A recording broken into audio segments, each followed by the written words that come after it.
So yeah, this is interview training. So basically, we'll be doing some role play. We'll be looking at why we need to have structured and fair interviewing. So a few little ground rules. Obviously, no one's got their laptops. That's great. This is an interactive session, so I want you to all to participate as much as you can.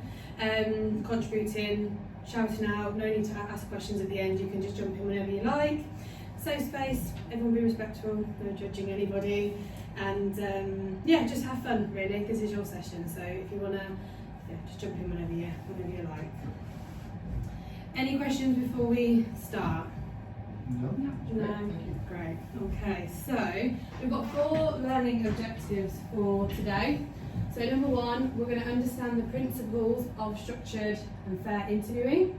We're going to practice some competency-based questioning. We're going to recognise and reduce bias, and we're going to build confidence in evaluating candidates consistently. So you all, apart from one, Emma, have been managers, you've all interviewed before, so you know how to interview, you know how to be interviewed, but this is just going over the why behind it, okay? We'll revisit them at the end. So, a little icebreaker. I want everyone to tell me their worst interview they have been a candidate for, and we're going to have a little chat about it. Okay, so who wants to go first? I'll go first. Go on then. I'll give you one that I've had, Yeah. which was an interview that was never really, I wasn't even told that it was going to be an interview. Okay. So it was just a speculative application I put in for the job, and I got a response to say, would you like to have a quick call, like a screening call? Yeah. That was it. So I took the call. I was actually working for the gym, so I thought, well, it's just a screening call. Took the call, and they said, we're just going to send you a link now, if you can join the link. And so I did, and on the other side of the camera was a boardroom with 4 board members ready to start a competency-based interview for me. Oh God, what did you think? What went through your head? Well, they offered me to come back for a next stage, and I declined. Oh really? Yeah, because I was just thought, what are you playing at? Like, just be, I suppose, having a structured process and being clear and transparent, because I'm not in my workout here. So Was that for a job where you would have been a manager, or was that? Yeah, that was for L&D manager role. So since then, have you always told your candidates exactly what you're going to be doing because Well, you've been traumatised? I'd always done that ahead of time Yeah. anyway. I didn't realise that was even a thing to try and trip your candidates up. Yeah. Next, who else is better? I won when place over in Shop Direct. Yeah. I was a trading accountant, and answered his phone twice in the interview. Started chatting. Andrew. Oh my god. Didn't say he was expecting an important phone call, but he just picked, as soon as it rang, he picked it up and just started chatting. Didn't apologise for the first one.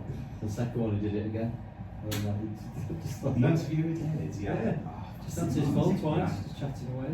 Wow. That's so awkward, that as So well. it's just like, do you got any questions? No, thanks, I'm going. No. So you didn't take that job either? No. No.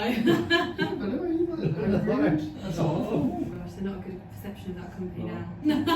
I've got to come back for a No. second. Well, maybe I don't need really bad ones compared to some of these, but I've had some where they've been a bit weird. So one first interview that I had, it was on a Friday, and I turned up to the office in like proper business attire, and one of the guys that was interviewing me had this awful scruffy t-shirt on with his belly hanging out. They didn't have like proper questions.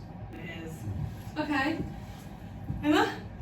I've had a similar one to you of just like not being told that it was an interview. So Right. I drove and had like a place to put. They told me to come in, like get a bit of a feel, meet the recruiter, and I gave them like half a day and went all around the departments. Like they showed me around, like really leading on, thinking like you've got the job, Right. kind of thing. Then this actually put me off the job that I thought I wanted to go in, like the career. Oh, Because okay. of the interview. Yeah, because of that experience. So what was that for? What? Translating.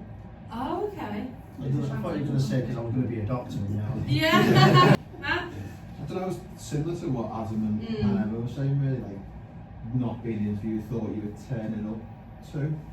if that makes sense. Yeah. You just come in for like a chat and then you start reeling off like Crazy. what do you know about the company or Yeah, you're like, whoa. Was that Tricked into it. That happens quite a lot. Yeah. I think it's Too more often. common than you think. Because Mm. I think I've had those as well, but for me, any time somebody's told me that, look, we headhunted you, but we'd like you to speak to somebody, and they mention certain roles, I quickly just get into interview mode. Yeah. I don't wait for them to call me when I'm in the gym. Same as your old one.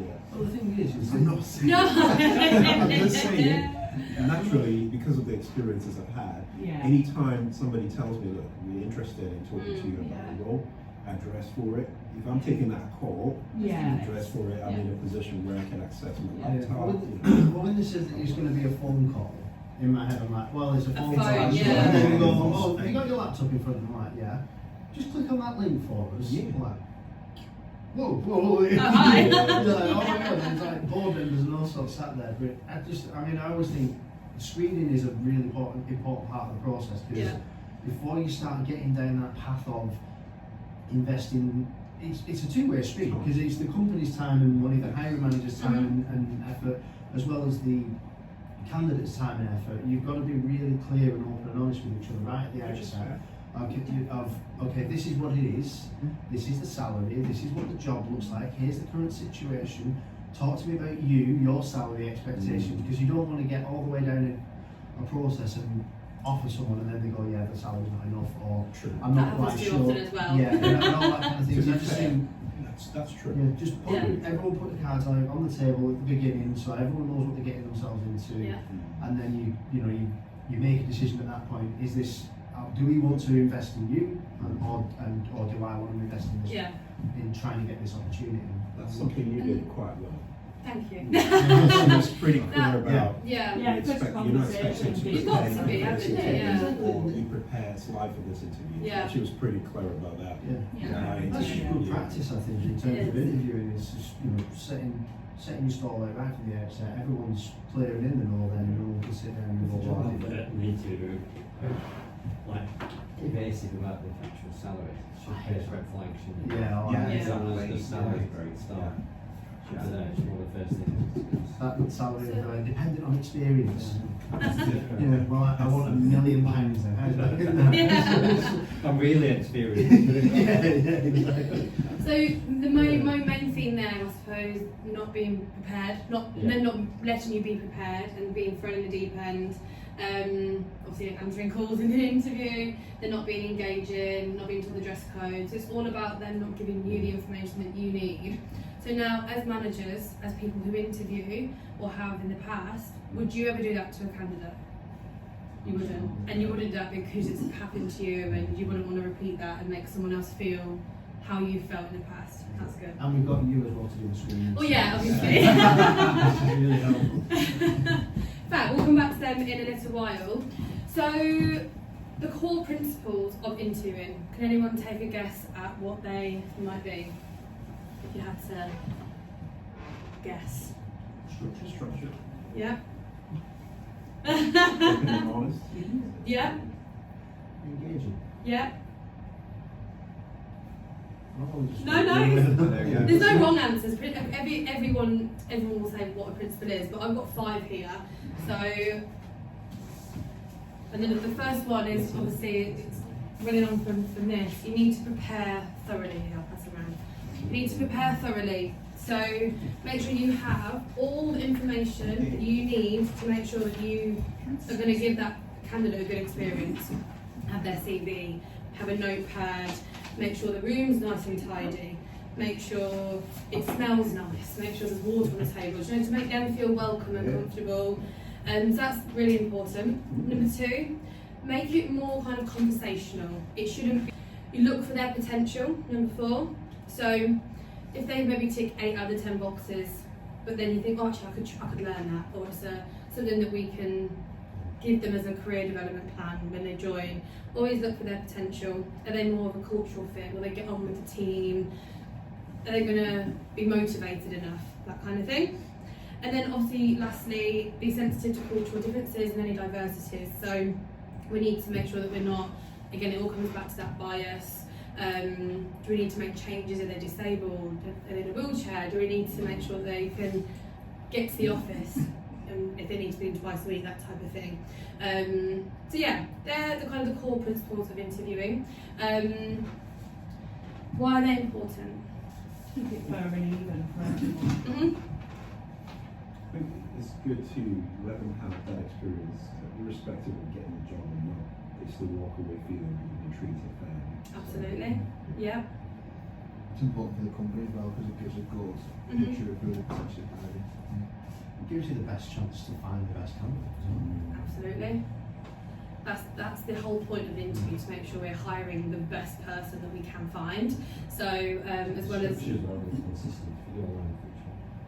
exactly Easy to that. score, isn't it? Yeah, if you're bringing one person into an office or you're doing one interview on Teams, I know sometimes people can't get here, but you need to make sure everyone's having the same opportunity. It's a lot easier to build rapport in person rather than on Teams. Obviously in this world now, it's Teams interviews do serve a purpose, but you can't build that rapport. So if one candidate's getting it, make sure all candidates get it. Things like that, but yeah, you're all spot on. Okay, so they're the core principles of interviewing. Now we are moving on to competency-based interviews. So yeah, pass them around again. I've doubled up these ones. So all of these leaflets are for you to keep today. Another question: what do you think a competency-based interview is? If you could put it in your own words. Assess- Oh, sorry. Sorry, go on our lens first. Assessing people's skills and experience, the job, the questions. Yeah. Sounds Yeah. Yeah. So assessing them. Yeah. I think the core aspect of it is assessing those competencies based on examples of your response. Yeah. The structure of the response. Absolutely. Yes, and then experience is relevant by how sort of many examples we can sort of call. Yeah. Spot on. So, a competency-based interview is an interview where questions are asked and they're designed to assess how the candidates use their specific skills and their past experiences. So the goal of a competency interview is to assess their suitability for the role based on competencies. In our business, we have the new competency framework that was implemented this year. They're the kind of questions you would ask. I'll put some examples on here. We'll use these in the little role play we're doing shortly. But it's all about behaviours and competencies. Tell me a time when you have done this, or tell me a time when you've managed a difficult stakeholder. That's the kind of competency question. So they're the most common interview styles, pretty much. Can also include kind of scenarios as well. Now, we're going to do a little bit of a role play, if you don't mind. So, we've got 2, 4, 6, 8 of you. We'll go into pairs, so you may as well with the person next to you. That's probably the easiest way, isn't it? Interviewer and candidate. Using some of these questions on here on the core competency question list, I want you just to literally ask each other some questions. You're going to kind of hover and listen around a little bit. You can shout Do me. me first. Stand Go up. on. Sorry? Yeah. I don't know, like five up. Oh, do you want to see Not what being Can you give me an example? Setback, billboards,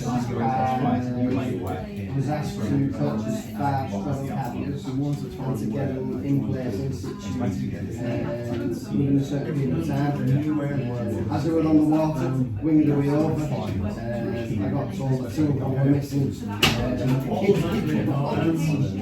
So I had to set back 2 parts. So, that's the month.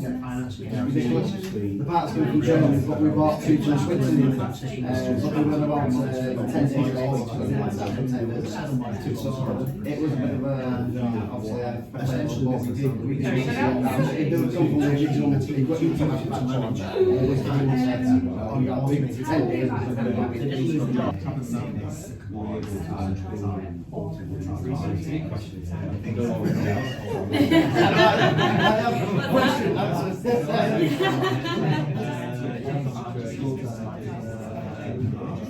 Well, that was one of the things I really loved about the interview process with Connexus, to the point where I even told my mum about it. This was the only business that I got interviewed by that didn't ask me any personal questions, as in, do I have children, am I married, anything. No one knew anything. You shouldn't do that. But I didn't feel like there was any kind of even, you know, like fishing questions Yeah, to try and to get that's that what it out. is. It's not direct. Have It you got was- kids? It's yeah. kind of like what does you like? Yeah. It was That- really refreshing Yeah. and really good. That's because why- I felt like I got the job on my merit Right, rather yeah. than my situation. I think bias Yeah.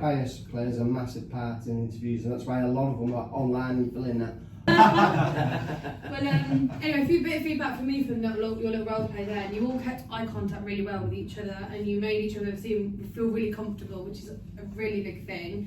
There was also laughter. There was that relationship and rapport building. So yeah, well done, guys. Any feedback for your interviewer candidate? My interviewer was terrible.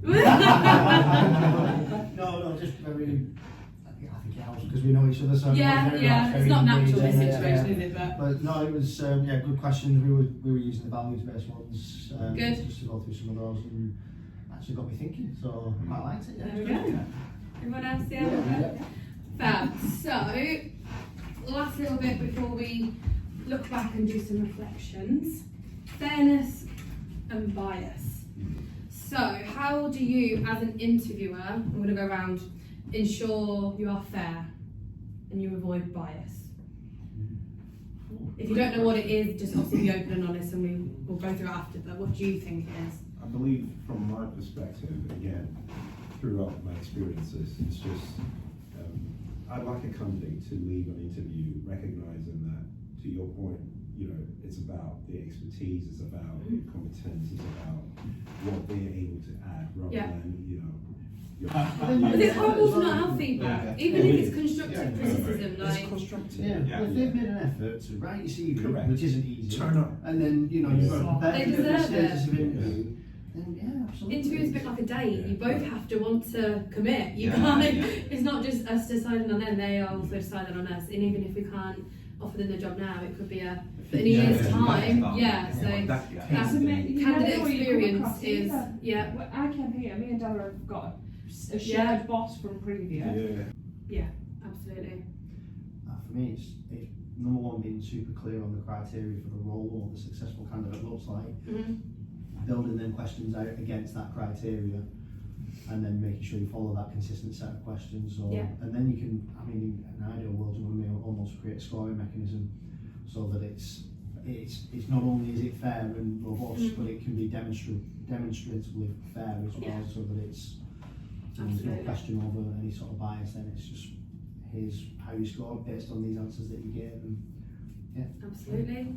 I think for me, it's driving that consistency, kind of following on from story, just put you off a career about an interview. I did interviews with the head of HR at the beginning of my HR career. This is about 9 years ago, but she put her advices on me. She said, with your background in terms of workplace background, she went, you won't succeed in HR. That was Now one of look my at you. I know, but I'm 9 years later, but the thing Yeah. is that was from a head of HR, and it is just driving that fairness, consistency, and no prejudice kind of thing. She, if anyone, should have known better. Yeah, Especially yeah, in exactly, working yeah. HR, But just that kind of one thing, and then just say that change your career. Yeah. So, no, Like to come in, just not go Yeah. succeed in HR. Thanks. Bias. I don't know how you do that. I feel like you have to take yourself out of it. Do you know? Because I feel like we judge everybody by our own standards. I mean, even like friends, people that you're gonna get into a relationship with, whatever.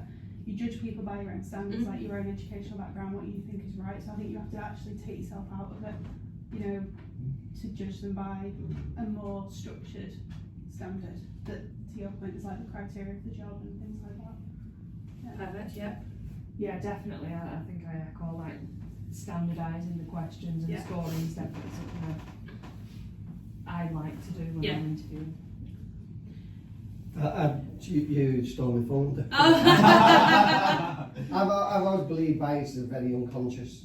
Yeah. I am, yeah. Yeah, we're naturally biased. We all like to say that we're not, but you are. somebody walks in through the door, you might not like the way they look, you might not like the way they talk. Especially if I interviewed me, I won't like the way I talk. But look, we're naturally biased in the way that we act, because it's an unconscious feeling, you do it automatically. So I think, yeah, for interviewing, you have to be a special type of person, because you have to take yourself away from the person, and it literally has to be tunnel vision. The thing I've done is sometimes it's good to have like multiple people doing it, so then you get like a reflection, and also maybe not what we do for finance. Maybe we pick somebody in from ops as well. Yeah. So then you're not biased towards Absolutely. that question. So It's a different view. yeah, you've all hit the nail on the head there. Yeah. So standardised questions, competency questions, a scoring system, Adam, you mentioned that. Document your evaluations and make notes, because then say you do 10 interviews, by the end one you could have forgot about the first one and it could have been the best candidate. So document, make lots of notes, have training obviously to be the best that you can be. Have the same panel for each candidate and have diverse panels as well. Really important. Males, different genders, females, different ages, different backgrounds, different departments, because you get a real different opinions for unconscious bias. We're going to watch a video on that in just a second, but we've got 10 minutes left.